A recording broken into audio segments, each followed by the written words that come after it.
Welcome to another vlog. I'm Indian from Darjeeling and ethnically Nepali. So basically life started me on hard mode. India already struggles for opportunities globally, and then I'm from a small hill town most people only know because of tea. So joining an Erasmus project honestly felt unreal to me. So yeah, this vlog is about my experience and me trying to act like I belong there. One small privilege I did have, even coming from a small town in Darjeeling, was that we grew up speaking English. And trust me, in India, that is a privilege. So I went into this European project thinking everybody there would speak perfect English because, Europe. And then I arrived and realized, oh, we're all fighting for our lives in English here. The funniest part, some of them were making fun of the Indian accent while speaking English that sounded like the Duolingo owl was holding them hostage. But honestly, what do they know? In India, most of us grow up speaking like 3 or 4 languages anyway. Of course our accent is going to be creative. The project was about AI and it was held in Turkey. And these were our trainers explaining important things which, let's be honest, nobody was really listening to. Because I feel like nowadays, especially with our attention spans, the art of listening has completely disappeared. But from the little I did here, I already knew this project was going to be fun. I think this is also because of Indian discipline. Even when I wasn't listening properly, I still had this fear that I needed to look like I was listening very seriously. So I was nodding my head every 2 seconds, maintaining eye contact, acting deeply intellectual. Because in India, even discipline gets you marks. So technically, I was still trying to become the trainer's favorite participant. Honestly, one thing I realized is that as Indians, we try so hard not to offend other countries or cultures. But when it comes to India, people will just say things directly to your face. Like, India is so dirty, India is not for beginners, or Indian food hygiene is scary. And I was honestly a little shocked by the audacity sometimes.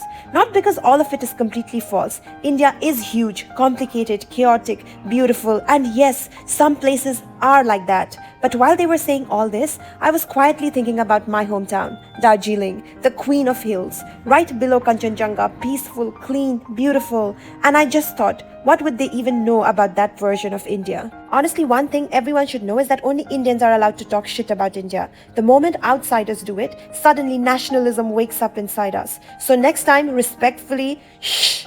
And then we visited a government office, saw this huge map of Turkey, and even met the mayor of Marmaris. Now listen, for an Indian, meeting a bureaucrat abroad is basically a family achievement. I'm pretty sure this story is going to be passed down through generations, like some royal family history, because Indians are spiritually obsessed with power, bureaucracy, officials, stamps, signatures, all of it. And honestly, one thing I realized from this Erasmus project is that everybody nowadays has some kind of identity crisis, especially people from developing countries, because their parents or grandparents already migrated somewhere else for better opportunities. So now everybody is just culturally confused in 4 different languages. And honestly, same. Because even in India, sometimes I have to explain that yes, I am Indian. Apparently, looking Himalayan confuses people. So the world is becoming more mixed every day. Everybody is dating internationally, migrating internationally, having existential crises internationally. And yet racism is somehow still surviving. Human beings really love making life difficult for themselves.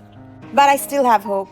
At this rate, by the end of the century, everybody will be so mixed, so globally confused, that nobody will even know who is what anymore. And maybe that's how racism finally dies. Wow, sometimes I really sit there like I'm Marx or some political philosopher making dramatic predictions in the middle of a random Erasmus vlog podcast. But anyway, I'm choosing to make an optimistic prediction. So hopefully humanity proves me right. And one thing I realized during this project is that Indians are actually very academic people. Like honestly, our education system may traumatize a little, but academically, we are strong. I realized I could easily connect ideas, discussions, theories, all of that. But one thing I do think we lack sometimes is personality development.